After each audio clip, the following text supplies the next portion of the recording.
Welcome to Make and Decorate, a podcast for makers who love to sew, quilt, and decorate. Well, hello, everybody. Welcome back. Welcome back to the second half of Season 3 of the Make and Decorate podcast. This is episode 63, originally published on February 4th, 2021. And with a new year comes new intro podcast music. Did you notice it was different? I'm sure you did. I just wanted a fresh start to the music, and this is exactly what I was looking for. Something kind of bright and bubbly and happy. So I hope you like it. I am keeping my outro music because I absolutely love the outro music. I never get tired of it. So, sometimes it's tunes and songs and everything are can be like that, where you can just never get tired of them. And others are like, okay, I've listened to this like 100 times and I'm done. All right, so let's see what's going on here. Since December, I wanted to mention a couple of awesome Christmas gifts that I got, and one of them is for the podcast. I got new equipment for the podcast. It's a little tiny small red box. It's called a Scarlett Focusrite, but it is, I don't know. Honestly, I plug in the microphone and my headphones and record with it, and it's supposed to produce professional results. So you tell me, does this sound professional to you? And hopefully it does. Don't tell me if it doesn't. Just kidding.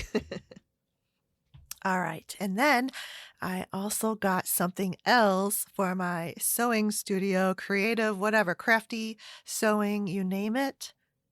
I got the Silhouette Cameo 4. Yes, I did.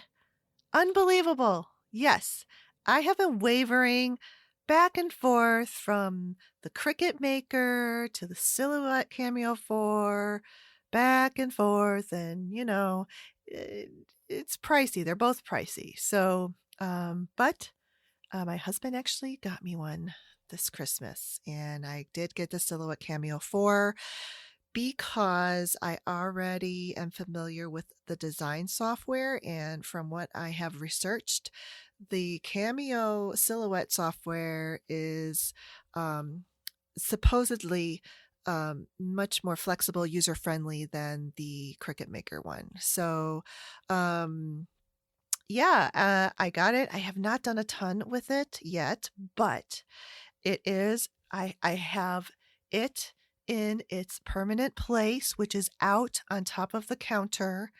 And it has its own little section there in the countertop. And in the drawer right in front of it, I have all of the supplies for it, the different blades and so forth. I did make a cut. I had to as soon as I set it up.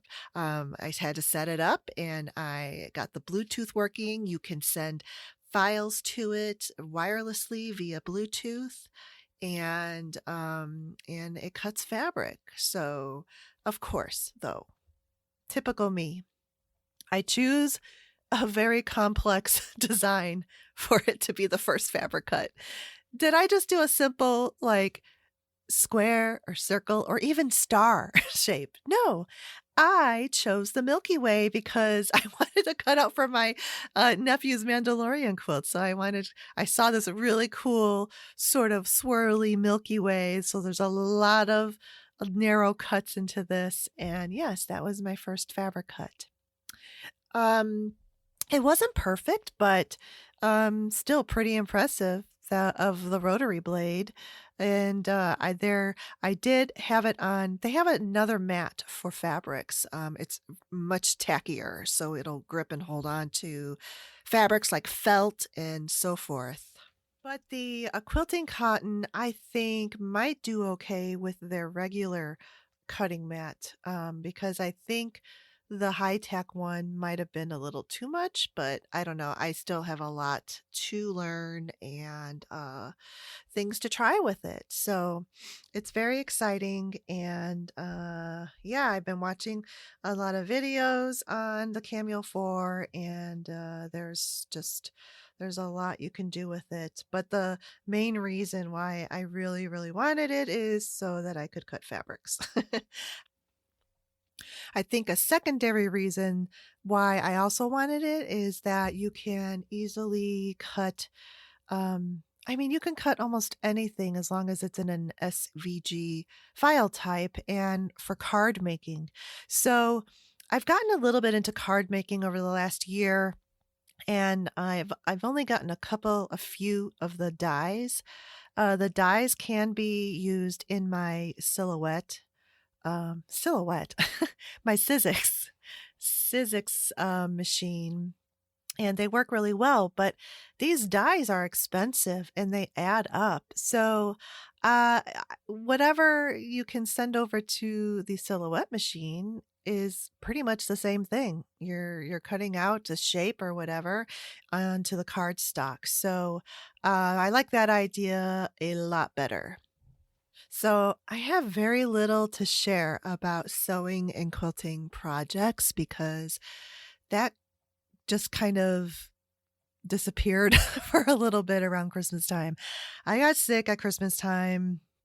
It was not COVID. I actually was tested for COVID on Christmas morning. Fun, right? But if there was a day to get tested, that would be it because no traffic, no lines, got right in, got the results right away. So yep, that was done. So it's just that it has lingered all through January.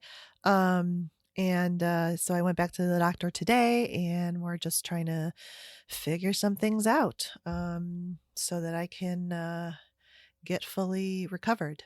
Yeah, so another reason why I haven't gotten a lot of sewing or quilting in this month or last month, January, is that we did a my husband we by we I mean my husband and I, and we got some help from my brother-in-law. Thank goodness. Yeah, he just helped us install the floor, which was great in our main bathroom. So a brand new flooring was put in and uh, we painted the walls and the ceiling and the trim, base molding, and um, I did chalk painting for the first time ever. We have a couple of wood pieces in the bathroom. One of them's a wall cabinet, and one of them's a floor cabinet with drawers. And so I have the wall cabinet done, chalk painted. It looks really nice. I like the color. Um, but since I was so new to chalk painting, um, I didn't really know what I was doing, although I was watching some videos, but I just got impatient and I just wanted to like jump in there. So I didn't, normal me would be like researching the heck out of something, but I think it's just also because I just haven't had that much energy and stuff. So I just wanted to like kind of like dive in and get this stuff done because I do want to get back to sewing and quilting. And so I the chalk paint itself is pretty easy to do. What I did wrong, I did the sealer coat wrong though. I did because I did wax, and so when you apply the wax, you're supposed to wipe down the extra like right away, like right after you apply it. And when I read the can, it said to wait 24 hours and then buff. Well, totally misunderstood, and the instructions on the can did not say apply and wipe off. So I had to search for videos. I knew something was up because um in a couple of spots there were just some little like little parts where there was too much wax there. but fortunately, I applied the wax in, a thin enough coat, and I did a few coats that you can't even tell that I didn't do it correctly to begin with. So, oh my gosh, what are they called? The Purple Painted Lady. They have really good videos, and so I ordered a buffing brush from them because here's the other things, the wax brush and the buffing brush, they all have to be natural, bristles, no synthetic, nylon, whatever. So, I got the buffing brush, and when I was watching the video, um, I watched their video and then watched another person's video, so I might be getting them confused. But when they were talking about the buffing part with this brush, and it almost reminds me of like a shoe polish brush when you buff the shoes that you have applied polish to. So they were demonstrating it and they're like, you just do it like this. And she's like, and I'm not talking, give yourself tendonitis, which kind of made me laugh because I have tendonitis in my right elbow. So she's like, don't don't rub your brush hard at all. And when I was starting to do that, it was so easy. I could not believe it because she said, you'll know that it's buffed and that you can move on when you start seeing a little bit of a sheen. And I did. I mean, it doesn't take, she's right. It takes barely any pressure from that buffing brush at all to buff it to a sheen. So now that I got the process down, the floor cabinet, when I get to that, I will apply the wax correctly and then it'll be fine. So it's really not that hard of a process at all. Now that I've gone through it and now I kind of know how it goes. But I do love the wax coating on there. It protects the piece from the wear and tear and what liquids and stuff like that. So it just is a really pretty finish. And let me talk to you a little bit about the chalk paint. So Annie Sloan, of course, is the chalk paint, like the end all be all. I know that, but it's also pricey and I needed I had very little notice that this is, what we were going to do, so I needed chalk paint a little quicker than waiting for it to arrive because you guys know how the postal mail system, UPS, all of them are going these days. Things take a lot longer to ship. So we went to the local hardware store and Rust-Oleum has a line of chalk paints, but there's only a handful of colors. They have nice colors though. They have a really nice linen white, which I got that for, I actually got that color to do another piece. So I wanted a specific color and Behr, which is the Home Depot brand of paint, Behr has a line of chalk paints. So they have colors too that you can choose from. But I had a Benjamin Moore color picked out that I wanted. And so I went there and I asked the guy because it was saying that, oh, you got to choose from their colors. But he said, no, yeah, I can mix any color, any custom color you want. So I was like, yes. So here you go. My Benjamin Moore color is Wedgwood Gray. So it's a blue gray and really very pretty. I went with just a little back info. I went with a more coastal beachy look in this bathroom. And I love it. I love the colors. It's so pretty. So, but here's the caveat here. With the Behr chalk paint, you can get any color, but the way that the paint goes on the first coat is a bit streaky. So I was panicking a little bit, but I knew what to expect because I did watch a video and someone was comparing the Behr. No, it wasn't a video. I'm sorry. It was a blog. And she was comparing the Behr chalk paint to the Rust-Oleum. And so she showed, how the color was streaky and how Rust-Oleum after the first coat was much more opaque. So I went in there knowing this, but when I was actually painting, I totally saw what she was talking about, and I was starting to get a little like irritated about it. But when I put the second coat on, it was fine. So the only difference is that it's just bare chalk paint is not a one coat paint. So you just have to do two coats, no big deal. And the color is beautiful. So I think that's worth the trade off of getting a custom mixed color for your chalk paint project. So I talked a little bit about interior paints way back in episodes in I think the first season, but I'm going to talk about them again because I think a lot of people are doing DIY projects. Even if you're hiring someone to paint for you.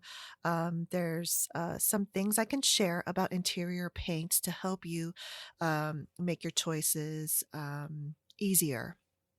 So, uh, I'll go over let's just talk about what paints are out there anyway to begin with.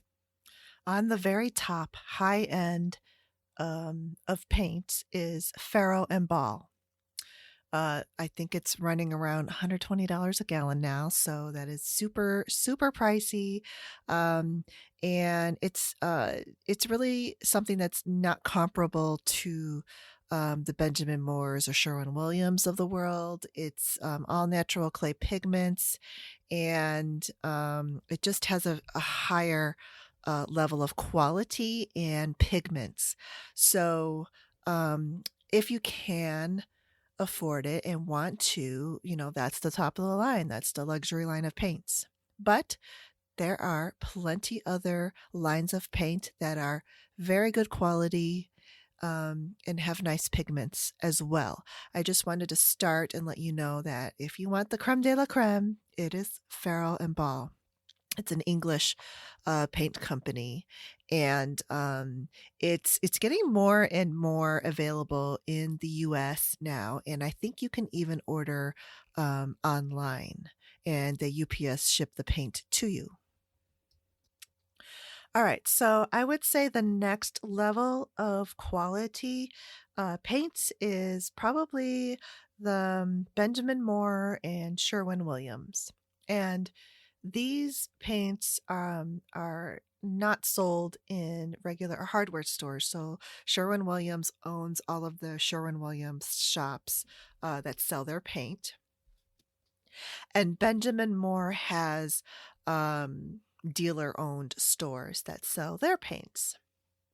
A lot of designers specify Benjamin Moore and Sherwin-Williams. So let's take a look at their different levels of paints and qualities. So Benjamin Moore is a paint that I actually have specified much more than Sherwin-Williams. I just happen to like it more, and I think it's for me, in my opinion, it's just a better quality and uh, surprisingly a little less expensive than Sherwin-Williams. So Benjamin Moore's top of the line is Aura, Aura. It's around $80 a gallon, and it's got the primer built into it. It has it's very pigmented and high quality of paint. I have a room or two painted in my house with Aura, and it's very nice. Um, the next line, this is the line that I usually go to for painting, especially if you have to have a large quantity of paint. And that is their Regal Select. Very high quality, again with the primer built in, and it has the coverage that you need, and it is around $64 a gallon. Still expensive though, but we're talking quality and pigments and coverage. So Those are really good lines at Benjamin Moore. There is another line called Ben, but I think that you can do better with quality for the price. And I'll talk about that line in a few minutes. So Sherwin-Williams is kind of on the same lines of Benjamin Moore, a little bit more of a boutique destination store that you have to go to. And it's a little more expensive than Benjamin Moore. Um, and I just don't specify it a lot in interior design. We usually just specify Farrell and Ball or Benjamin Moore. And I use Benjamin Moore in my own house. So I think Sherwin-Williams is probably definitely a quality paint. It's just a matter, I think, of accessibility. So if you live close to Sherwin-Williams, then go check out their paints. But if you live near Benjamin Moore, then you're probably going to go there. Both have quality level lines. All right, so let's talk about the big box stores. So Lowe's, their line of paints is called Valspar, and Home Depot, their line of paints is called Behr, Behr. So both of these lines of paint also have different tiers of quality levels, and I think that for the price point, you should definitely take a look at their top of the line, because their top of the line paint is going to be very comparable to a Benjamin Moore and Sherwin-Williams quality. So for instance, Behr, their top of the line paint is called Marquee, and it has the primer in it. It has very good coverage, and I have tried it, and it really stands up to the quality of Benjamin Moore, their top of the line Aura paint. It goes on really well, covers nicely, and its price point is $43 a gallon. That is very affordable, I think, as far as paint goes, interior paints.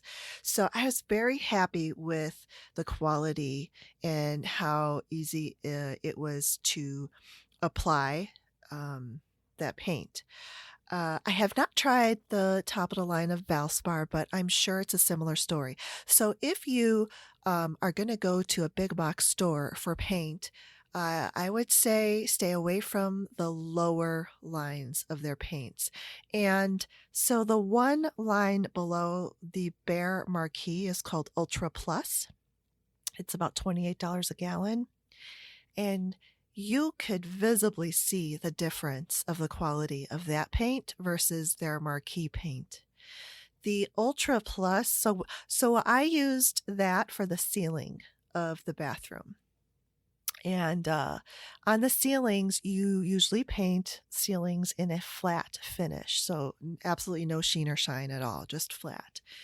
And so I did the Ultra Plus, and I could see, like, as we were applying it to the ceiling, it went on pretty thin. And we actually needed to do 3 coats of paint on there to get the full coverage. So we did the Marquee paint on the walls, and what a difference, major difference. I definitely would put the Marquee up against a Benjamin Moore, and you would save a lot of money. I mean, it's basically like half the price. So the quality is really good. So what else? The finishes. So for the walls, if you, I know a lot of people don't want any shine or sheen on the wall paints, so then they'll just go to like a flat. But then, if you do this, flat paint finishes have absolutely no protection and are not washable. So anything that even touches it or rubs up against it, if your bag rubs up against it, it'll get marked up in no time. So I really would only recommend flat paint in like very minimally used low traffic spaces. But I personally don't put flat paint on any of my walls. It's always an eggshell finish. And eggshell is it has a little bit of sheen, but not a lot. But that little bit of sheen has the protection that you need, and it is washable. So you can wash scuff marks off, and and any of the things that normally get onto walls, handprints and so forth. Just pay attention to the finish. And then usually on the trim, you do even a little bit more durable of a paint, and I usually go for a satin finish. So satin is has a little bit higher of a sheen than an eggshell, but it's not like a high gloss. So I like the satin with on the trim and the eggshell on the walls. So and if you are looking at Farrow and Ball, uh, they have different names for these finishes. So the oh, what's it called? Estate Emulsion is their flat paint, and Modern Emulsion is their eggshell, just so we can tell the differences. But all of the other lines of paint kind of go by the similar terminology, like eggshell and satin, semi-gloss, so that sort of thing. So also, you can paint furniture with these interior paints. You would just want to put like a clear sealer finish over it, like a polyacrylic, to seal it and protect the paint, from chips and dings and watermarks and that sort of thing. The nice thing about chalk paint is that there is like a poly sealer that you can put on it if you want to, but the wax sealer is just a really nice finish. It's kind of like the old way of how wood furniture was finished, with the wax finish. So I hope that this information helps clarify um, just the myriad of options that are out there. I really only tend to stick to the mid to high um, lines of the manufacturer's paint, because it just if you're going to go through all of that work to paint a room, you're going to want it to look nice and to wear well. And especially if you have kids and pets, you want to be able to wash the walls. So flat finish paints are not washable. So yeah. And I am really like this project that we just are currently working on is the first time that I've used the Behr Marquee paint, and I'm really sold on it. I think that that's going to be like my new go-to paint for myself personally. So a few tips on choosing what color to use. This I know, just like in sewing and quilting, choosing fabrics sometimes can be very overwhelming, and the same thing goes for choosing a paint color. There are so many colors out there to choose from, but just think of it as, well, first of all, don't give yourself too many options. That's like the worst thing that you can do. So try to narrow your options down to 3 options to choose from. Narrow it down to the 3 that you like best. The other thing is to consider the light sources in the room. So is your room north facing, south, east? South and east are going to get a lot more light and sun, whereas the north and the west will not get as much light. Although west will certainly get the late afternoon sun in there. So light affects colors like greens, and even some blues. Those are greens are really like some of the hardest colors to choose because it changes so much with the different um, light variations that you get from morning into evening. So if you are going to choose a green, um, let's say even like a sage green or a mossy green. Sage greens are tough because they have gray in them, and sometimes they can look blue, but then they kind of can get really dreary looking if the light gets really low in the room. So just remember that when you're looking at colors that may have more of a gray or taupey tones to them. Um, if those are put in more of the rooms that get the sunlight for a lot of the day, then they will not appear dreary um, at all. So they just colors just tend to like they're like chameleons sometimes, and so you really want to take a look at it. I mean, if you're really like you're not sure, but if you are sure, then just go for it. Go for the colors that you really like. So, for instance, in my bathroom, I love blues. Blue is like right there, neck and neck with my favorite color, purple. So blues and purples, my favorite. And I love cool jewel tones. So I chose a very cool palette of the walls and the baseboard paint. But in order to kind of balance it out and to not have it too sterile looking, I chose a warmer white to put on the ceiling. And adding that little bit of warmth really just keeps it light, bright, and pretty. So on the other hand, looking at warm colors, let's say you're working in a kitchen and your appliances are all very cool colors like of stainless steel.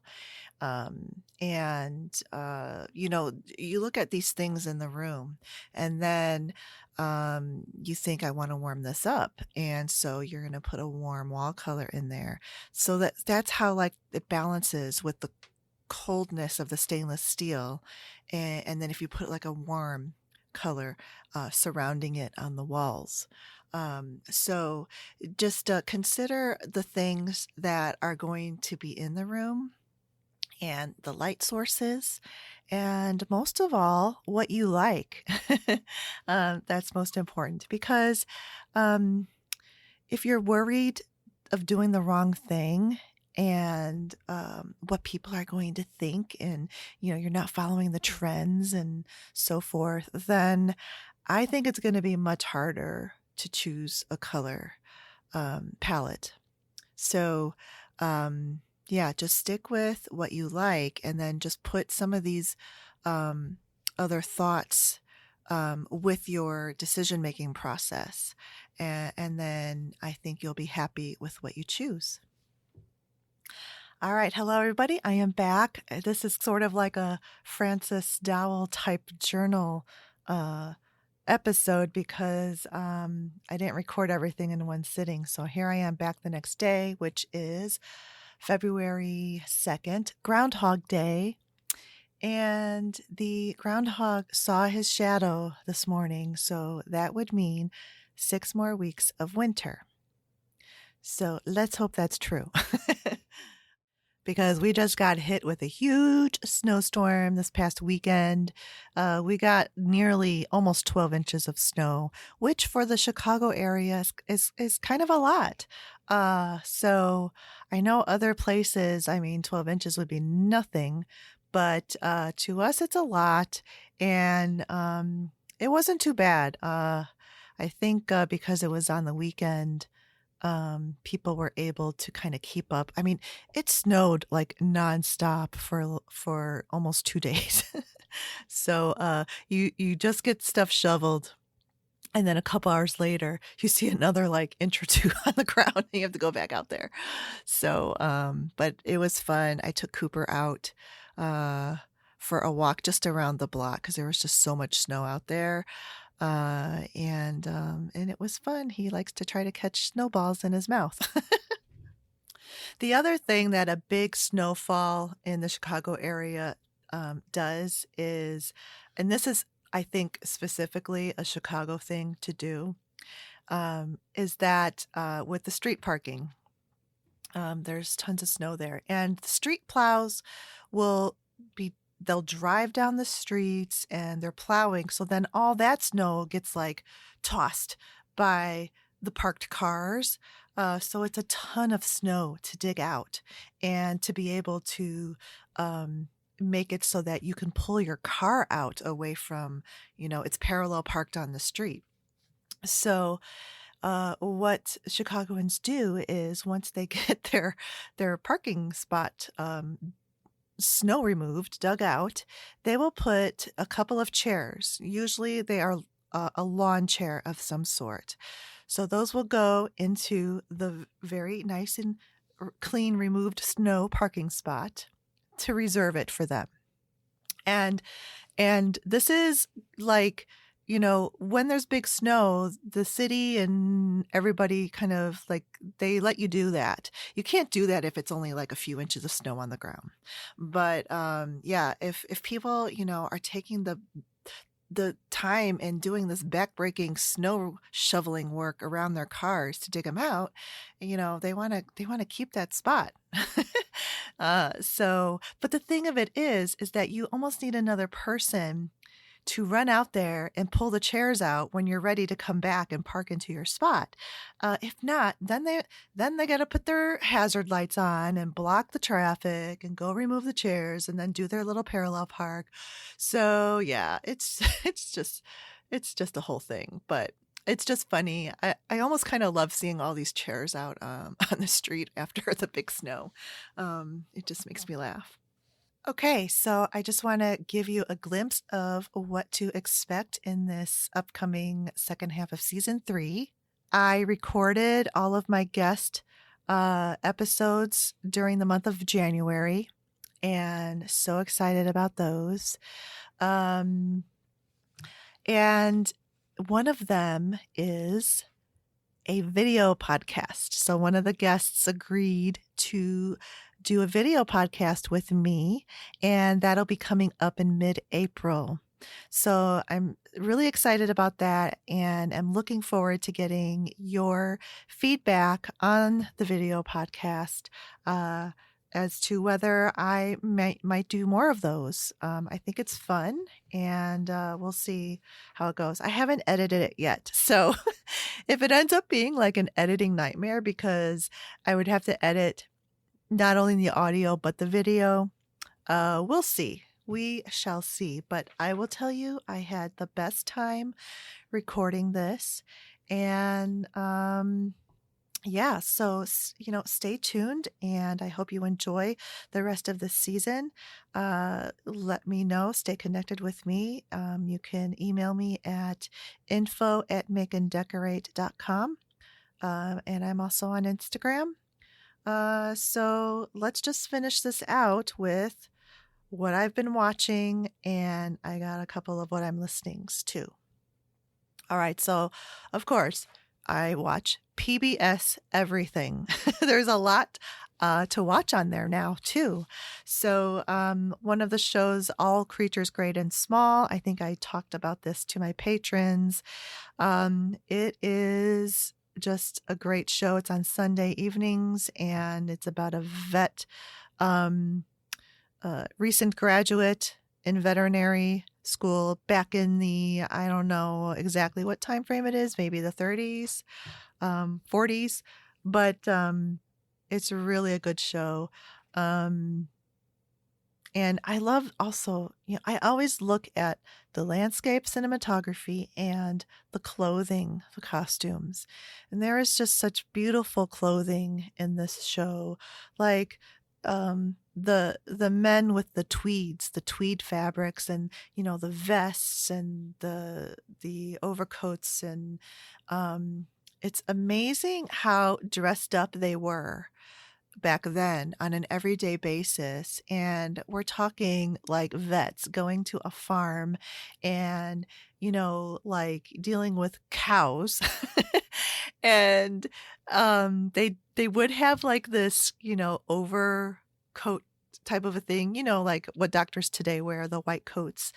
But they would just put them over their like kind of dress clothes. It's according to the show. I mean, I'm sure it was kind of like that back then anyway, but it's just interesting. I just love that show. Very good stories and very good characters. The other one is Miss Scarlet. It's also on Sunday evenings, and I'm 3 episodes into this show. It's very good. It is about the first female detective in London. And this is sort of like a British version of The Alienist, which is on Alienist is on one of the channels. I think it's FX in the States. But The Alienist is about the first female detective in New York City. And it's also around the same time, the late 1800s. But The Alienist is very much darker. It's very, very good. I watch it, but it has some dark parts, and overall it's kind of has a dark, she the main character Dakota Fanning wears black all the time, and it's the way they film it is kind of like very dark. The Miss Scarlet is not as dark, and she wears beautiful colors, blue and red, and it's a little bit more, bright and funny. There's a lot of funny things going on in that show. So it's very good. And just a couple of others that are out that I've been watching is Father Brown. That's kind of a lighthearted, funny mystery show of like a whodunit. And Majorca Crime, a little bit more modern and also a crime show. On Netflix, I just watched this. It just came out. It is so, so good. It's called The Dig. It's a true story. In 1939, Suffolk, England. And Ralph Fiennes and Carey Mulligan are the main actors in this movie. And it's about how it's archaeology. So, and this woman had these big mounds on her property, and mounds were used way back in ancient days for many types of things, burial grounds and so forth. So it's just they just did this movie so well, and it's so interesting, and it goes by so quickly, and it's so cool that it's a true story. And I like when they say what happened at the end in real life and with what it is. So I just don't want to give too much away, but it is a very, very good movie, and I highly recommend The Dig on Netflix.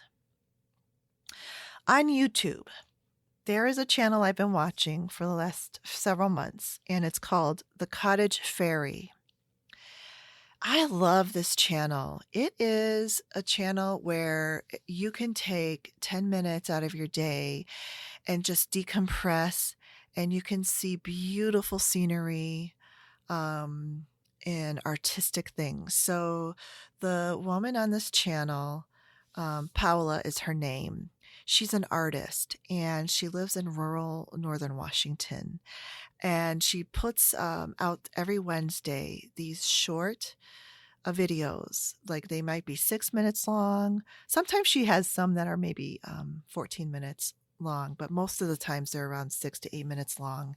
And they're very cinematic and artistic and kind of like an escape. And she lives in such a beautiful, beautiful place with mountains and a running river, and she has a beautiful lab dog and a little bunny rabbit. And she makes beautiful things. She's an artist, so she paints a lot of things, but she also crafts and makes things as well. And as she does it, she will, recite some poetry. She will talk about her experience of, her ambitions in her younger years and how she has changed from them and how she just appreciates a simple life every day. And I love that. That's kind of like what I strive for myself. And it's called the Cottage Fairy. So check that one out. You might already, she has so many subscribers and she has not been doing this for very, very long. I mean, maybe a little over a year, but yeah, she has got like, I don't know, I want to say she has like 600,000 subscribers. So you can see how it attracts people that want to just be, just escape and just watch this serene beauty in these videos. So the Cottage Fairy. All right. And I want to also direct you toward a very brand new YouTube channel by my friend, Andra Walker. She started a new YouTube channel and she's doing it vlog style. And in her first video, she was showing all of her recent makes. She's, yeah, Andra is just a very vibrant, bubbly person. And I met her on Instagram and she is one of the listeners of my podcast from the very beginning. And she has just, replied and responded and commented on a lot of the posts that I put up when I post about the new episode that is publishing. So check it out, Andra Walker and her new YouTube channel. All right. For podcasts, I just have one to share with you. So if you are interested in gardening, or if you've always been interested in maybe knowing how to start seeds indoors, this podcast called Joe Gardener, he has been putting out episodes recently because this is the time of year that people will start ordering their seeds and start planting them, starting them indoors. And it's something that I've always been intimidated by, and I've never really had success starting seeds indoors. And I still don't know if I'm going to do it this year, but I've been listening and learning how it's done. And the way they present the information, to me, it just doesn't seem too overwhelming like it has been on other things that I've watched and listened to. So, and I like this podcast all throughout the year. I mean, I like how they go through the growing seasons as they're happening, and they will touch on topics that are what are popular and poignant for that time of the year. So, Joe Gardener. And it's about gardening. Actually, there's one more podcast I want to mention. And it's not a new podcast, but they took kind of like a long break and they came back recently. It is Hobbies Up to Here with a mother-daughter podcast team, Dory and Katie. And Dory and Katie were my very first guests on my podcast show, episode 5. So you can go back and listen to that episode, but also search for Hobbies Up to Here. And they're back. They're back and they're talking about exactly what the title says, all these different kinds of hobbies that they enjoy doing. And I think that you will enjoy them. Okay, my friends. It's time for me to say goodbye. And if you stayed with me all the way till the end, I will give you another little nugget. The next episode will be with my guest, Pam Cobb. And she is from the Hip to Be a Square podcast. And she also had a YouTube channel called The Stitch that she did with her friend Lynn. So stay tuned for that episode coming up next. And until then, I wish you happy making and decorating. I'll talk to you next time. Bye-bye. If you would like a bonus episode every month, become a patron and support the Make and Decorate podcast show at my Patreon page, Make and Decorate. The Make and Decorate podcast is produced, recorded, and edited by yours truly, Stephanie Socha. Visit my podcast page at makeanddecorate.com.